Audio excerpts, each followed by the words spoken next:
gratuitement. C'est aussi un exposé de conviction, donc c'est un peu un ton un peu différent, de celui qu'on est habitué d'entendre dans des cénacles universitaires. Mais encore une fois, je l'assume parce que c'est un vrai choix et c'est aussi le résultat d'un travail et d'une réflexion que je vais, partager avec vous maintenant. Alors, cette réflexion, elle vient au départ une question qui m'anime comme elle vous anime aussi très certainement, une question très simple en fait, hein. On parle souvent de transformer l'enseignement supérieur et j'ai voulu savoir c'était quoi cette transformation dont on parlait de manière extrêmement concrète et puis essayer aussi de comprendre quel est ou quel serait, leur impact sur la manière de penser, d'organiser, de mettre en œuvre l'enseignement et l'apprentissage à l'université en général et à l'UC Louvain en particulier, puisque évidemment j'ai réalisé une mission dans le cadre du travail qui est le mien. Ce qui est l'occasion de faire un mini détour, mais le plus rapide possible. Sur mon expérience, vous avez très aimablement, Madame Larue, évoqué quelques responsabilités, mais surtout, moi, ce qui me caractérise, c'est ma passion pour l'enseignement. Et j'ai eu la chance de faire un peu tous les métiers de instituteur à l'enseignement supérieur, mais dans l'enseignement supérieur, un peu tous les métiers là aussi, entre chercheurs, professeur, conseiller pédagogique et puis de nombreuses années maintenant administrateur de l'enseignement et responsable de l'enseignement. Et ça m'amène à regarder l'enseignement supérieur un peu sous tous les angles. Et c'est ce que j'ai continué à faire à travers ce projet.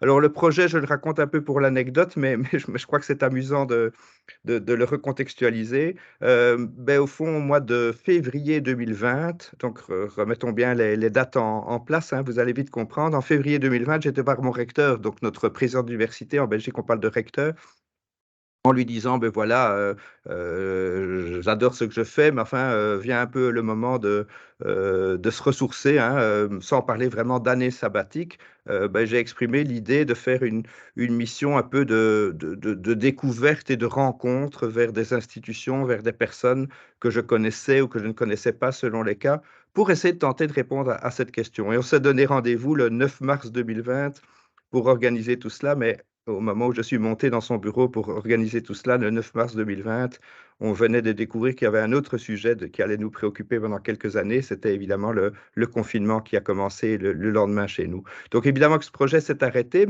et je ne raconte pas l'histoire tout à fait par hasard. Lorsque progressivement, on est fin 2021, début 2022, on voit que les fenêtres du monde se réouvrent progressivement, celle du Québec un peu plus tard que les autres d'ailleurs. Le recteur m'a relancé dans cette mission, ce qui m'a fait très plaisir. Et je vous parle donc de quelque chose d'assez personnel, même si évidemment la réflexion s'est nourrie de beaucoup d'autres. Alors, c'est un projet qui concrètement a duré 15 semaines, enfin un peu moins, parce que j'ai eu moi-même le Covid ensuite. Et j'étais à la rencontre voilà, de personnes inspirantes, hein, comme on dit maintenant, 11 femmes, 9 hommes. J'ai choisi des personnes d'expérience, d'âge et de fonctions différentes et qui représentaient 7 nationalités différentes. J'ai aussi été à la rencontre, alors la rencontre, c'est parfois des rencontres virtuelles, c'est parfois des rencontres sur le terrain, de 7 organisations nationales, internationales ou associations d'universités différentes. Là aussi, c'était 7. Et puis, j'ai été aussi à la rencontre, vraiment par immersion cette fois-ci, dans des établissements d'ordre divers, 7 universités différentes aussi en France, en Suisse, en Espagne, au Québec, en Irlande. Beaucoup de chemins me menaient en Irlande lorsqu'il était question de transformation pédagogique, et je peux dire pourquoi tout à l'heure. Bref, j'ai choisi d'aller dans une vingtaine d'endroits différents. J'aurais pu aller dans 1000 autres, bien entendu, et certainement que les personnes que j'ai rencontrées, les lieux que j'ai visités sont autant de billets possibles aux observations et aux conclusions que j'en ai tirées. Mais, mais il s'est dégagé une telle tendance, j'ai envie de dire, une telle constante dans les propos, dans les observations, euh, que je me suis dit qu'au fond, je ne m'étais peut-être pas tout à fait trompé dans les lieux où j'étais allé et que je pouvais en tout cas avoir une certaine confiance dans les observations que j'en avais tirées. J'en ai tiré un rapport, hein, parce qu'on reste à l'université quand même, hein, un rapport voilà, que vous pouvez sans doute voir à l'écran, un beau rapport académique avec 100 observations. En fait, j'en avais 99, mais c'était évidemment beaucoup plus joli d'en avoir 100. Donc, je me suis arrangé pour cela. Et puis, je me suis dit que ces observations, qui étaient des constats, des idées, des pratiques, mon recteur n'aurait peut-être pas le temps de les lire parce que ça représentait beaucoup de pages. Alors, j'ai fait pour lui une synthèse, en quelque sorte, de ces tendances, de ces convergences que j'ai pu dégager à travers ces différentes observations et ce sont ces tendances et convergences que je vais partager avec vous, avec une vraie, on ne se connaît pas, mais une vraie humilité. Donc, ce n'est rien d'autre qu'une reconstruction, personnelle de ce que j'ai observé, de ce que j'ai entendu et de ce que j'ai écouté pendant quelques mois. Bien sûr, il s'en est aussi dégagé, des lignes directrices, des propositions concrètes d'action au sein de mon université, mais j'ai envie de dire ceci est sans doute moins important. Alors, je suis un peu comme Marco Polo, c'est-à-dire, quand Marco Polo, enfin j'imagine, quand Marco Polo revenait de ses beaux voyages en Italie, ben, il racontait ce qu'il avait entendu, vu et tout ça. Ben, c'est ce que je vais faire avec vous, hein, dans les prochaines secondes, mais sans doute comme Marco Polo, les gens ne se disaient pas que tout ce qu'il racontait, était pertinent. Alors j'espère que oui, bien entendu, mais il est vraisemblable que c'est le récepteur qui doit donner sens à ce qu'il entend.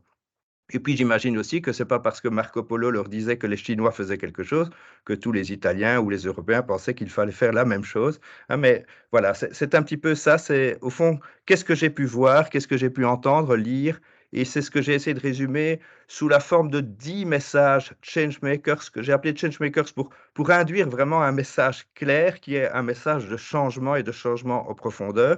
Et je vous assure, aucun prosélytisme dans ce que je dis, aucun, malgré le caractère sans doute un peu raccourci de mes propos par le temps, ben, aucun caractère péremptoire en tout cas, et sans doute beaucoup d'humilité aussi face aux défis qui nous accaparent en quelque sorte aujourd'hui. Alors, je pourrais presque commencer par la conclusion. La conclusion, c'est ce que vous lisez sur cette diapositive. Et je pars aussi de l'idée que vous savez faire au moins deux choses à la fois. Et donc, je ne vais pas nécessairement lire mot à mot les diapositives qui sont volontairement chargées et qui sont disponibles. Je vais plutôt expliquer le raisonnement qui conduit à proposer ces formulations. Beh, je vais commencer par la fin. La fin, c'est celle-ci, c'est qu'il est indispensable de transformer, très rapidement l'enseignement et l'apprentissage à l'université. J'ai 60 ans, je vous parle de manière extrêmement personnelle, donc au fond, on pourrait dire c'est un vieux discours de pédagogue, un peu frustré, qui raconte son histoire, la même depuis 30 ans ou 40 ans. Peut-être, mais peut-être pas et peut-être qu'il se passe quelque chose qui nous oblige à considérer la transformation comme nécessaire, indispensable, voire peut-être urgente. En fait, au terme de ce projet, j'ai acquis la conviction que cette transformation en profondeur de notre enseignement, elle était indispensable et même urgente, pas simplement, j'ai envie de dire, par des considérations pédagogiques, mais aussi et surtout, parce que nous devons, je pense, renforcer notre impact, et j'insiste sur ce mot, notre impact en termes d'enseignement et d'apprentissage, c'est-à-dire renforcer notre capacité à répondre de manière pertinente, efficace et efficiente aux préoccupations, aux motivations et aux besoins de nos futurs diplômés face aux enjeux sociétaux actuels qui ne sera pas nécessaire de décrire longuement, nous les connaissons bien. En fait, j'ai pu observer que les universités les plus institutionnellement, donc je ne parle pas d'acteurs en particulier, mais des institutions engagées dans la transformation pédagogique, n'étaient pas spontanément passées à l'action par idéal ou, comme on dirait, à l'abordage, mais qu'elles étaient d'abord passées par un processus documenté, souvent très participatif, les amenant à la conclusion, j'espère au consensus d'ailleurs, que la manière actuelle de concevoir et d'organiser l'enseignement ne permet plus de faire face aux attentes et aux nécessités actuelles. J'ai entendu des universités qui sont des universités de recherche, pas des universités qui se définissent par la pédagogie, des universités de recherche se poser deux questions. Est-ce qu'on est réellement aujourd'hui en phase avec les besoins et les attentes des étudiants de 18 ans qui arrivent à l'université? Ça, c'est une question et l'autre question, je dirais à l'autre bout du cursus ou du curseur, est-ce que nous sommes absolument certains que nos diplômés sont outillés pour faire face aux défis d'aujourd'hui et de demain matin? Donc je ne parle pas de la compétence ou de la qualité des connaissances de nos diplômés, hein. En général, nos diplômés sont bien formés et souvent d'ailleurs les feedbacks qu'on en a sont extrêmement positifs. Mais on parle bien d'autre chose, d'un vrai shift entre les compétences et les connaissances auxquelles nous préparons nos étudiants et les défis que nous lisons tous les matins dans les journaux, dans les médias, que l'on soit au Québec, en Espagne, en Suisse ou en France, et pour lesquels nous nous demandons si nous sommes encore capables de les relever. Alors, Cette histoire évidemment que je vous raconte, elle a commencé il y a très longtemps, elle a même commencé il y a 2 500 ans et même si le temps est court, je me permets de raconter alors je sais que par Teams, les blagues, c'est pas super aisé, mais donc tant pis, je prends le risque. En toute simplicité, peut-être que certains d'entre vous connaissent cette petite histoire, mais je pense qu'elle illustre fort bien le propos du jour. En fait, l'histoire que je raconte, elle a commencé il y a longtemps, mais on est assez d'accord qu'elle a subi un coup d'accélérateur ces 3-4 dernières années. Et l'histoire, beh, je pourrais pour l'illustrer, raconter cette histoire de ce vieux grec antique, hein, ce grec en toge blanche et qui se promène, le long d'un champ, il y a 2 500 ans donc, et il observe une machine, une bizarre, une drôle de machine, en métal, même le métal, il connaît pas bien le la notion, mais enfin il entre dans cette machine-là qui est abandonnée au bord du terrain. Il voit un bouton, push, bon, il parle pas très bien anglais, mais enfin, il comprend qu'il doit pousser. Il pousse, et paf! Il se retrouve dans un tout autre monde, en fait, le monde d'aujourd'hui. Il se retrouve près d'un champ, mais un champ du 21e siècle avec un gros tracteur et un agriculteur qui conduit le tracteur, qui, bien sûr, aperçoit ce vieil homme dans cette toge, dans cette, vieille robe, blanche et un peu poussiéreuse parce qu'évidemment, il a pris la poussière et cet agriculteur se rapproche de ce vieux grec antique et essaye de comprendre ce qui se passe. Bah, chacun se présente. Finalement, ils finissent par pas avoir communiqué quand même assez simplement et bah, chacun comprend que voilà, le vieux grec antique vient de basculer de 25 siècles d'un seul coup. Hem, alors voilà, l'agriculteur dit: «Écoutez, je vais vous amener, au dans un bar, enfin, j'ai des copains, il faut absolument que vous racontiez votre histoire». Il monte dans la voiture de l'agriculteur et vous imaginez bien que ce vieux grec antique est un petit peu perturbé parce qu'il voit dans la voiture, des GPS, il voit, c'est une voiture qui avance toute seule, qui est extrêmement confortable, il voit les kilomètres défiler, de manière, très accélérée. Et il pose des questions évidemment et l'agriculteur lui dit: «Bah, écoutez, ça c'est le monde moderne, voilà, c'est les technologies, elles ont progressivement pris beaucoup de place dans nos vies et elles ont modifié complètement nos comportements, ça facilite drôlement la vie d'ailleurs». Ah bon, d'accord, puis ils arrivent au café, mais au le vieux grec antique, observe évidemment l'assemblée qui est là. Il voit des hommes et des femmes, assemblés autour de la même table. Il voit des jeunes et des vieux. Il y a pas que les vieux qui parlent d'ailleurs, même les jeunes semblent invectiver les plus âgés, enfin les discussions ont l'air assez horizontales comme ça, il y a des gens de différentes couleurs, bon alors le vieux grec ne comprend rien du tout lui, hein, il n'a jamais vu ça et on lui explique: «Mais oui, mais monsieur, le monde a changé, les rapports sociaux ont complètement changé, la manière de parler, de construire, les le savoir est complètement différente maintenant». «Ah bon, d'accord». Bah, alors il y a quand même quelqu'un dans le café qui dit: «Mais écoutez, ce qui se passe est quand même assez extraordinaire, il faut absolument en parler. Moi, je connais quelqu'un qui connaît quelqu'un qui connaît quelqu'un qui connaît, le président Macron et il faut absolument, en parler au président de la République». Ce qui est fait évidemment et le président Macron, bon ça c'est un petit bonus de circonstance, se dit que c'est un bon moment de faire un peu diversion dans les médias et que c'est une occasion formidable, de se mettre en valeur. Donc il téléphone à son ami Biden, il téléphone au roi Charles, en disant: «Il faut absolument que vous veniez». Bon, pour le roi Charles, c'est pas évident parce que le roi Charles hésitait un peu à venir en France pour l'instant. Avant, dans ma blague, il téléphonait aussi à Poutine, mais il ne le fait plus évidemment. Bref, il dit à tous ces grands hommes d'État qu'il faut absolument venir de toute urgence en France et qu'il y a une déclaration mondiale à faire face à ce monsieur et ce vieux grec antique. Il décide d'un lieu, qu'on peut appeler la Sorbonne, par exemple, en tout cas université à portée de main, là parce que ça se passe finalement pas loin de Paris et donc les voilà qui se déplacent tous vers la Sorbonne pour faire bientôt une grande déclaration au monde sur l'expérience de ce vieux grec antique. Ce vieux grec, il est très fatigué et il est quand même perturbé par tout ce qu'il vient de voir dans la voiture, au café.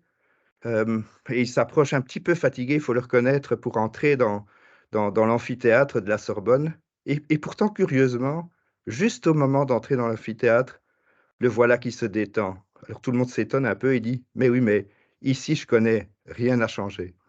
Voilà, beh, c'est cette histoire évidemment que je vous raconte pour dire que notre enseignement, il a des fondements très solides, hein, avec le temps, mais peut-être que le monde autour de lui a changé un peu plus vite que lui et si on regarde un petit peu ce qu'était l'enseignement hier ou il y a très longtemps, c'était un savoir savant qui se transmettait essentiellement par la parole d'un enseignant, d'une enseignante éventuellement, un auditoire homogène, assis sur des gradins durant de courtes séquences temporelles, par exemple de 14 à 16 heures, pendant une période de temps déterminée, ponctuée par des contrôles de connaissances, des examens, etc., et qui rythment l'apprentissage, hein, les étudiants apprenant en fonction des examens qui leur sont proposés.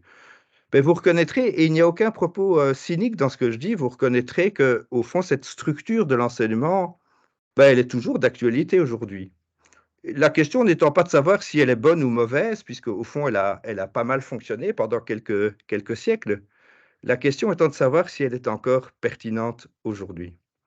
Alors, je ne vais pas vous faire le coup d'écrit. Je pense que depuis quelques mois, elle nous traverse, elle nous habite collectivement et sans doute individuellement. Je pense que lorsque j'ai mené toutes ces rencontres, beaucoup d'entre nous sortions de la crise du Covid et des confinements successifs. Et je pense que il n'y a pas besoin d'être un grand sage pour dire qu'elle nous a transformés ou au minimum altérés ou affectés d'une manière ou d'une autre. Et puis se sont ajoutées toutes sortes de crises hein, que je ne vais pas reciter ici, mais qui nous amènent à considérer que quelque chose vient de se passer, une accumulation de choses vient de se passer qui fait que les universités, et je reviens bien sur le monde des universités en particulier, sont amenées à relever à très court terme des défis sans précédent.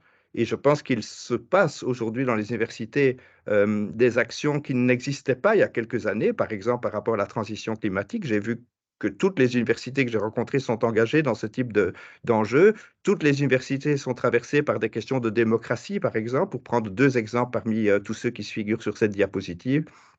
Et évidemment, la pandémie a joué un rôle d'accélérateur. Alors, l'enseignement à l'université, il n'a jamais cessé d'évoluer pour s'adapter, hein, et on peut même, je dirais, en prenant toujours un peu de hauteur, comme si j'étais un Martien ou un vieux Grec, considérer que, en fonction des époques, en fonction des besoins, en fonction des publics, en fonction des pays aussi et des cultures, ben, au fond, le curseur se déplace sur au moins 5 paramètres. Un peu plus de savoir pratique par rapport à la diapositive, hein, où on voyait ce vieux Grec qui enseignait dans un amphithéâtre, un peu plus de savoir pratique par rapport à des savoirs vraiment strictement théoriques, de temps en temps de la place pour de l'expérience extramuros hein, par rapport à un enseignement qualifié de ex cathedra en chair, la technologie qui a permis de faire venir des ressources pour l'apprentissage sur place en quelque sorte, l'interactivité bien sûr par rapport au modèle pédagogique, et puis aussi un public de plus en plus hétérogène.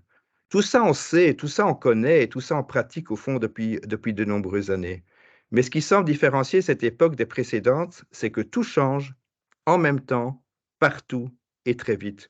Moi, j'étais, par ce mini tour du monde, parce qu'on se moque un peu de moi évidemment maintenant dans mon université, tout le monde m'appelle, pense que j'ai fait un tour du monde. Donc dans ce mini tour du monde, je précise, j'ai été frappé de voir que les questions étaient les mêmes partout.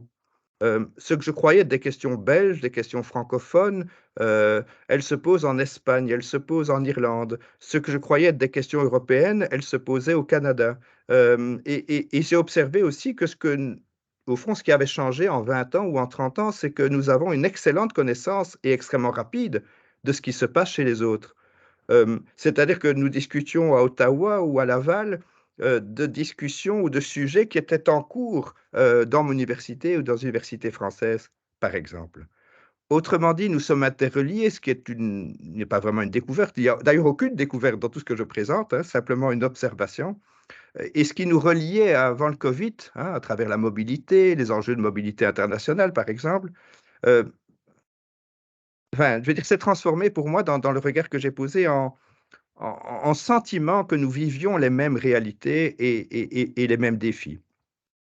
En fait, tous les constats, tous les discours, tous les acteurs que j'ai entendus, les vieux, les jeunes, tous pensent que l'enseignement, l'apprentissage est amené à évoluer fondamentalement par rapport à celui d'avant.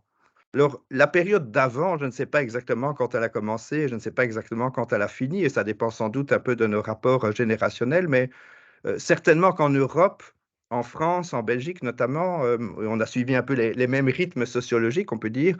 Ben, il y a quelque chose qui avait transformé l'enseignement supérieur avec la massification de l'enseignement supérieur au début des années 70, des années 80.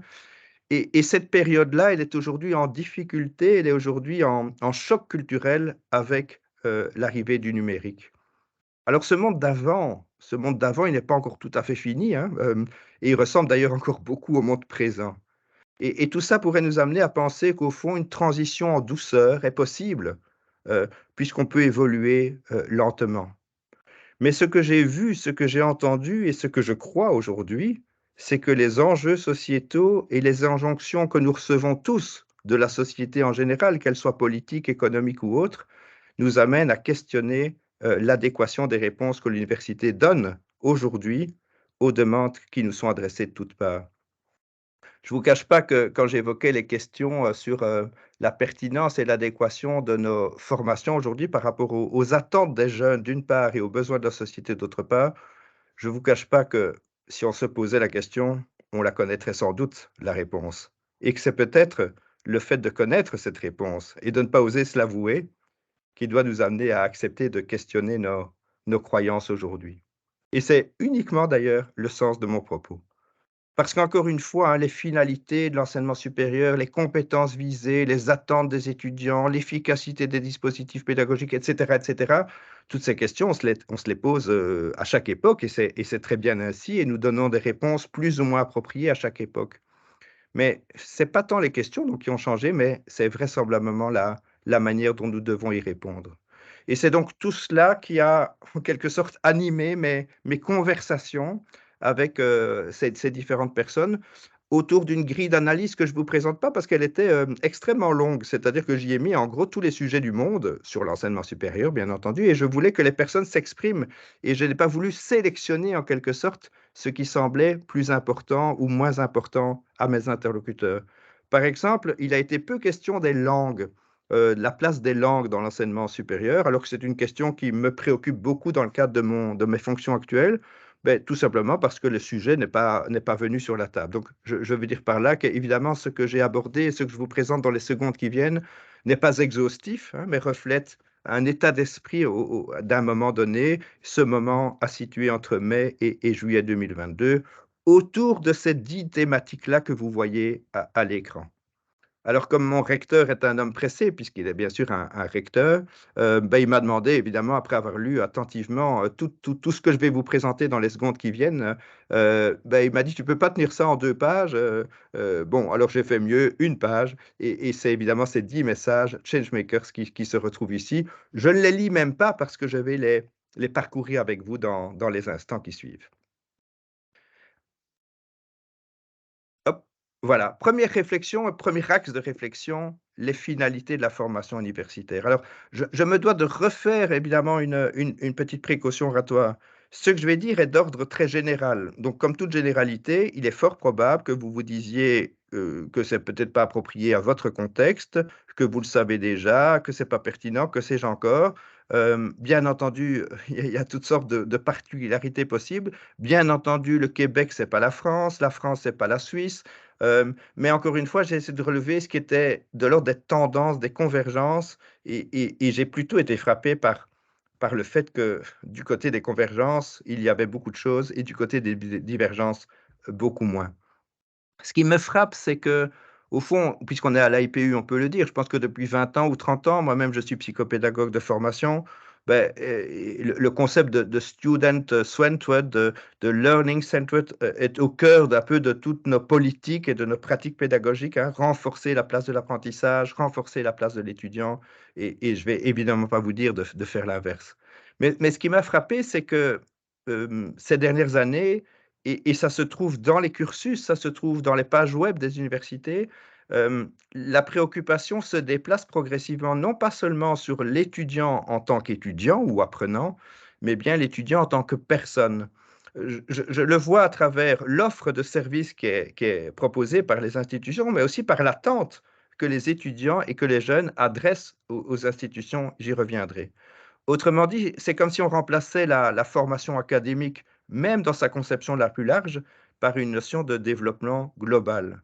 Alors, Encore une fois, c'est pas un scoop, hein, donc la logique des compétences est évidemment présente depuis un certain temps, mais il s'agit bien des compétences dans la globalité de la personne. Donc j'ai vu notamment des universités anglo-saxonnes, beaucoup plus que des universités belges ou françaises, être très explicites quant au fait que le parcours de la formation à l'université, c'est bien sûr d'abord un parcours académique et partout, évidemment, on va évoquer les cours, les formations, les programmes qui préparent, aux compétences académiques, mais de plus en plus, on va communiquer, expliciter, éventuellement valider, voire certifier, hein, des compétences non académiques, des compétences sociales, des compétences personnelles, voire des compétences préparatoires à la professionnalisation ou à l'employabilité. Ça prend différentes formes, mais en tout cas, ça indique clairement que l'université, aujourd'hui, est attendue sur d'autres terrains que le terrain strictement académique.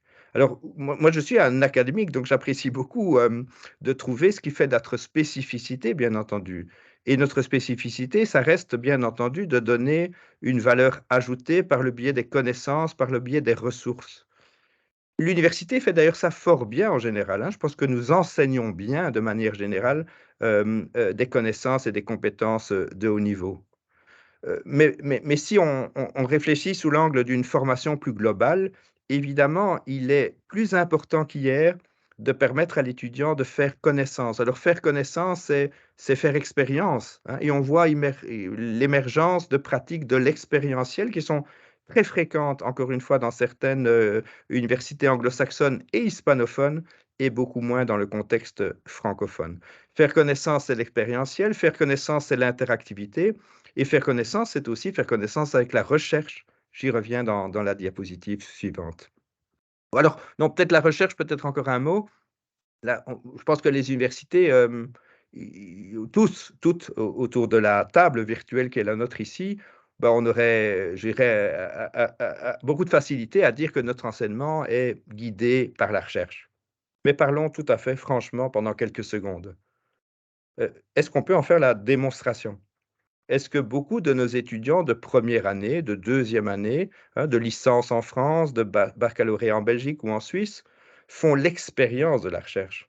Bah, ils entendent parfois leurs professeurs parler de leur recherche, mais rares sont les étudiants qui sont amenés à expérimenter la recherche, ne fût-ce qu'une fois, ne fût-ce qu'à travers un petit projet.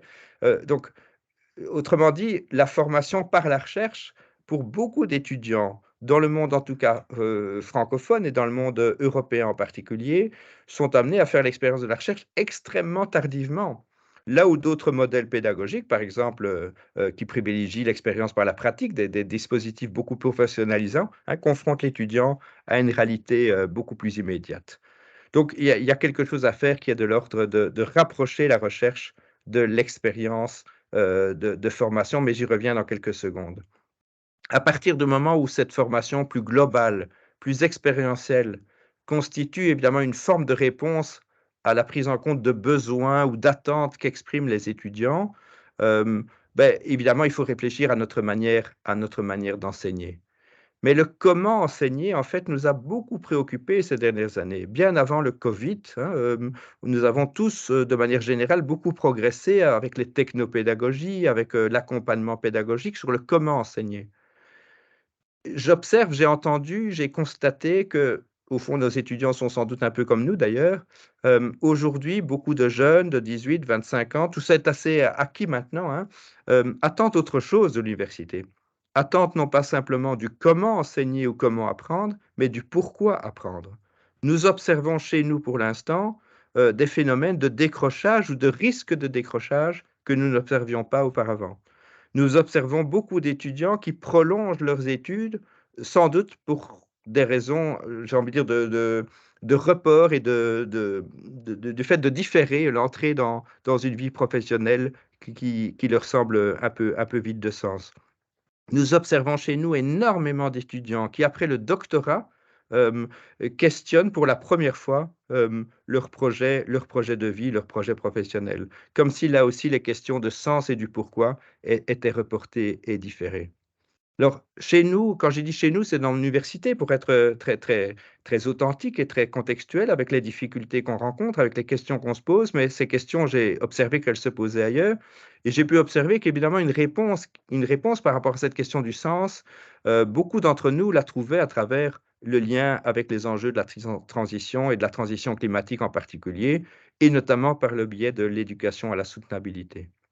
Mais face aux enjeux aussi de questionnement, face aux discours qui constituent, une forme de délégitimation parfois, hein, du savoir académique où tout peut se dire, où tout se dit sans que les choses soient hiérarchisées sur le plan de l'épistémologie, par exemple, ou de la valeur, de ce qui est dit et de l'origine et des oui, des statuts des savoirs qui s'expriment, hein, sur un réseau social ou dans un amphithéâtre, on pourrait parfois penser qu'on peut presque dire la même chose.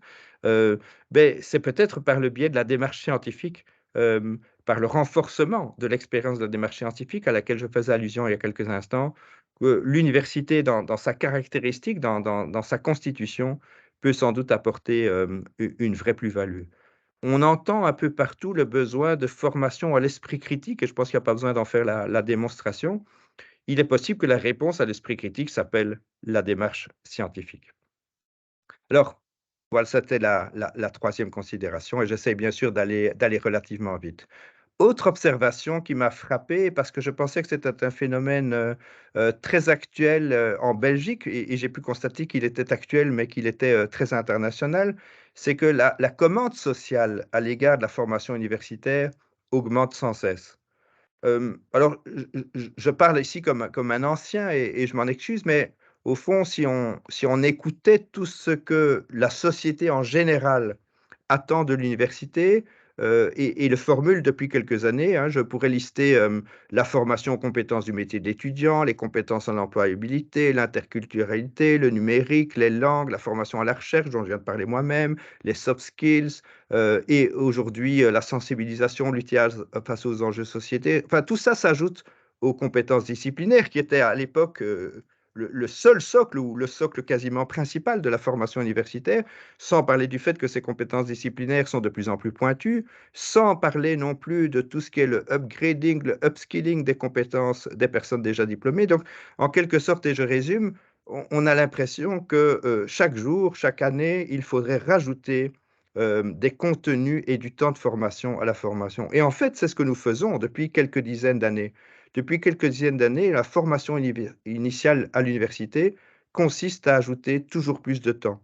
On a masterisé de plus en plus d'études. On a rajouté des diplômes aux diplômes. On a rajouté des spécialisations au premier niveau de spécialisation. Tout ça s'est ajouté comme des strates successives, je dirais avec comme effet que le temps des études a augmenté, que le coût des études pour les familles, pour l'État a augmenté. Et aujourd'hui, au risque d'être mal compris, il faut se demander si nous ne sommes pas arrivés aux limites de ce système. Aux limites budgétaires d'abord, parce que les États, on voit bien, les autorités publiques commencent à avoir de plus en plus de difficultés à assurer le coût des études pour un grand nombre d'étudiants, surtout quand ces études durent longtemps. Un coût pédagogique, un coût social, hein, puisqu'il y a un report de l'entrée dans la vie active, un coût énorme pour les familles et puis, on entend aujourd'hui que les moyens des familles se raréfient, en tout cas n'augmentent plus et que peut-être pour la première fois, les générations d'aujourd'hui ont moins de moyens que les générations d'hier, auquel cas elles ne pourront plus investir dans les études comme elles le faisaient, comme nous l'avons fait, comme nos générations ont eu la chance de pouvoir le faire sans doute, hein, ces 40 ou 50 dernières années. Donc question sur le modèle, hein.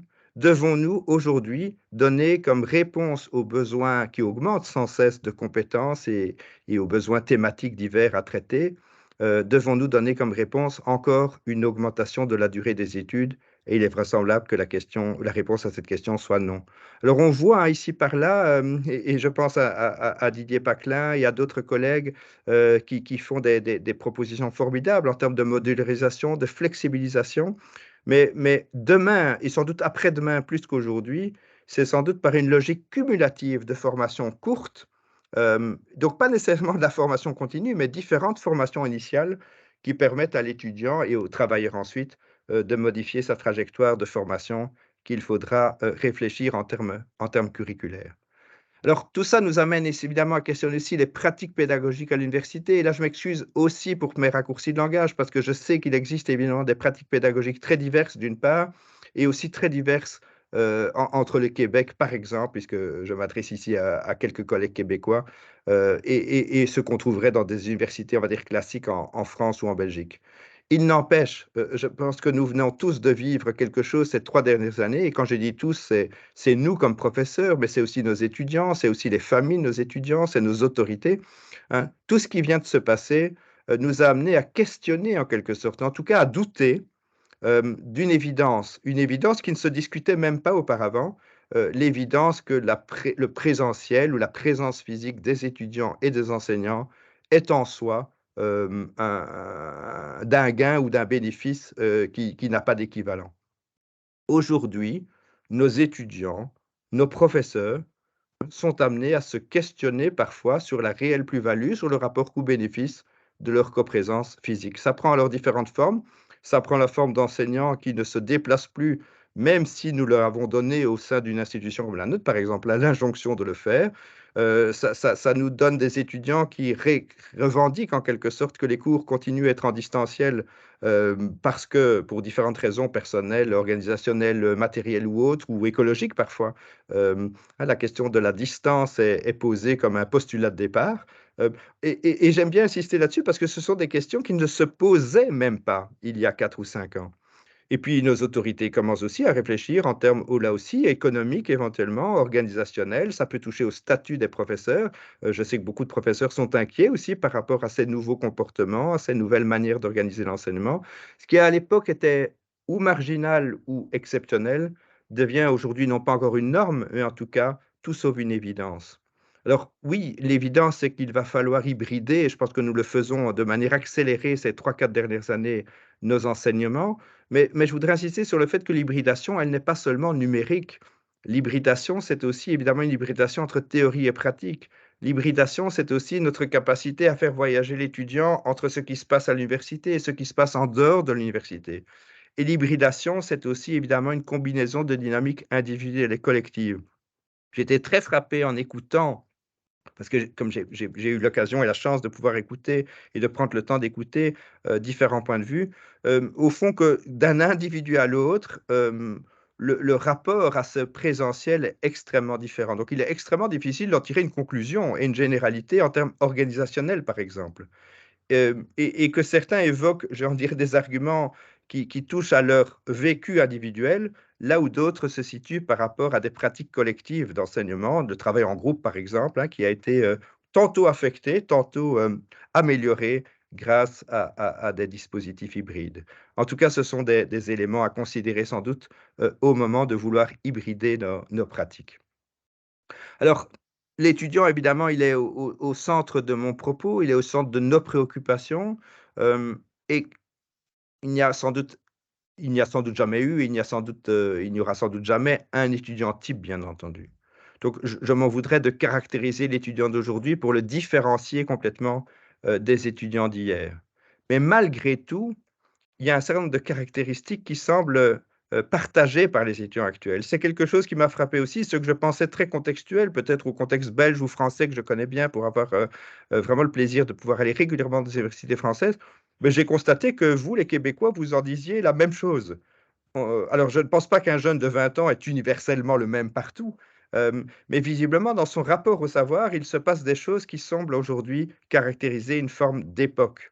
Alors, je ne pourrais pas mieux faire, et je ne vais pas lire la diapositive ici, que m'inspirer et citer les rapports de Didier Paclin et de Madame Chantal de l'Université Laval, mais bien sûr, j'aurais pu en citer d'autres, hein, mais il est tout à fait caractéristique de mon propos, avec des mots-clés. Je ne vais pas lire toute la dia, hein, le temps passe, mais quelques éléments qui nous frappent quand même. D'abord, considérer ce besoin de sens hein, comme un point de départ pour beaucoup d'étudiants aujourd'hui. Et s'ils ne trouvent pas ce sens, ils s'en vont.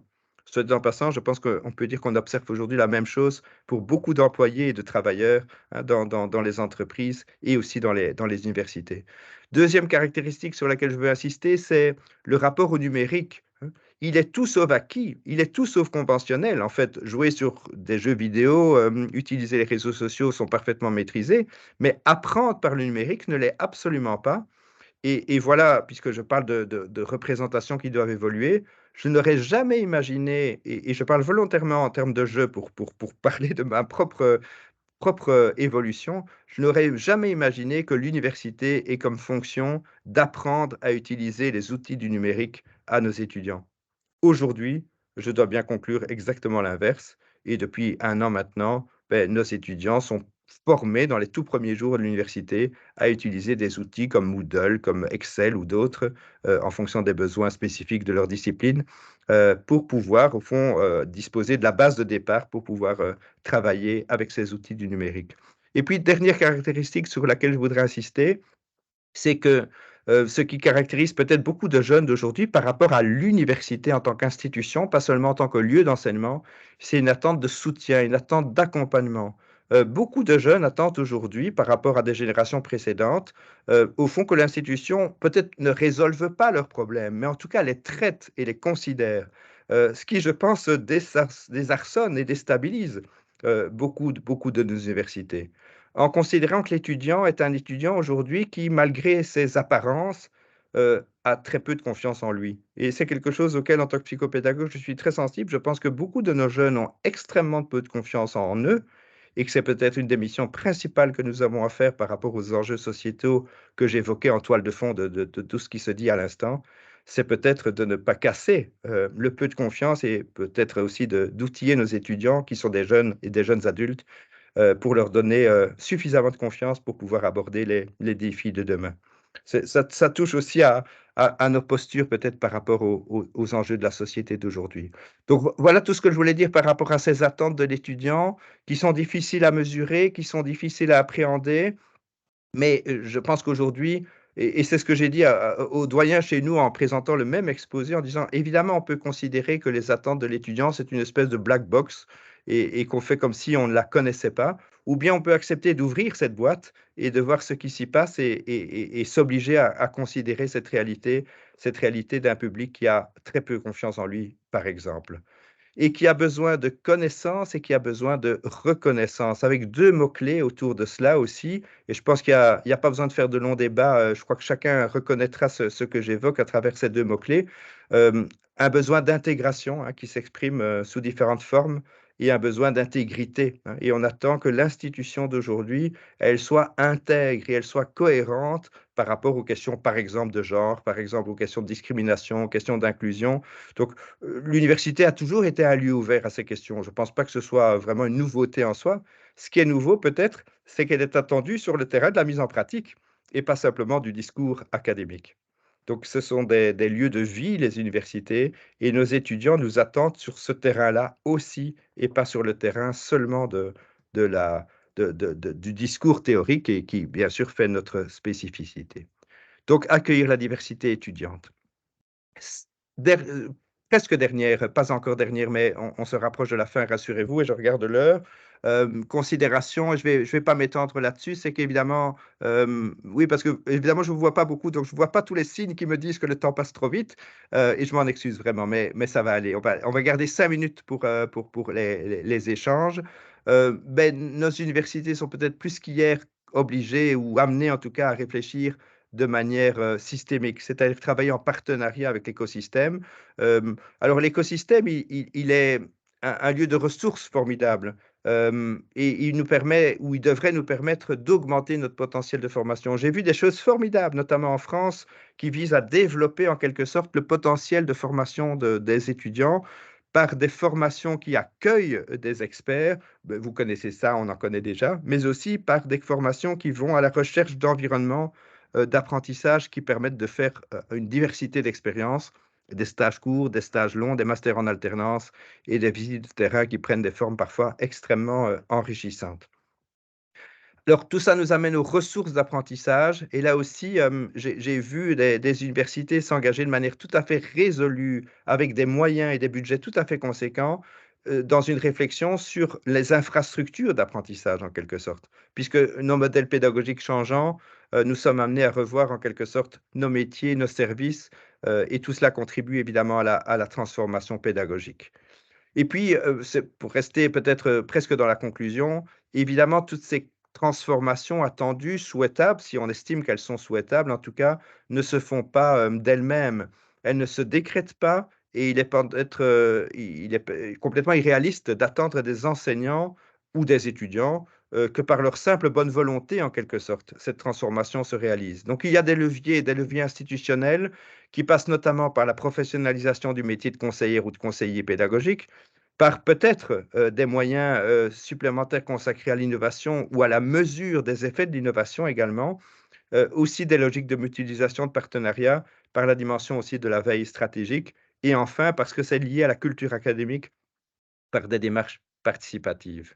Alors voilà, là j'arrive à la conclusion, je rassure madame Larue, hem, je n'ai pas dit, je n'ai d'ailleurs jamais pensé que nous avions mal fait jusqu'ici. Hem, mais peut-être devons-nous faire autrement et peut-être devons-nous le faire peut-être un peu plus vite que nous le pensions. Que évoluer en douceur ne suffira pas.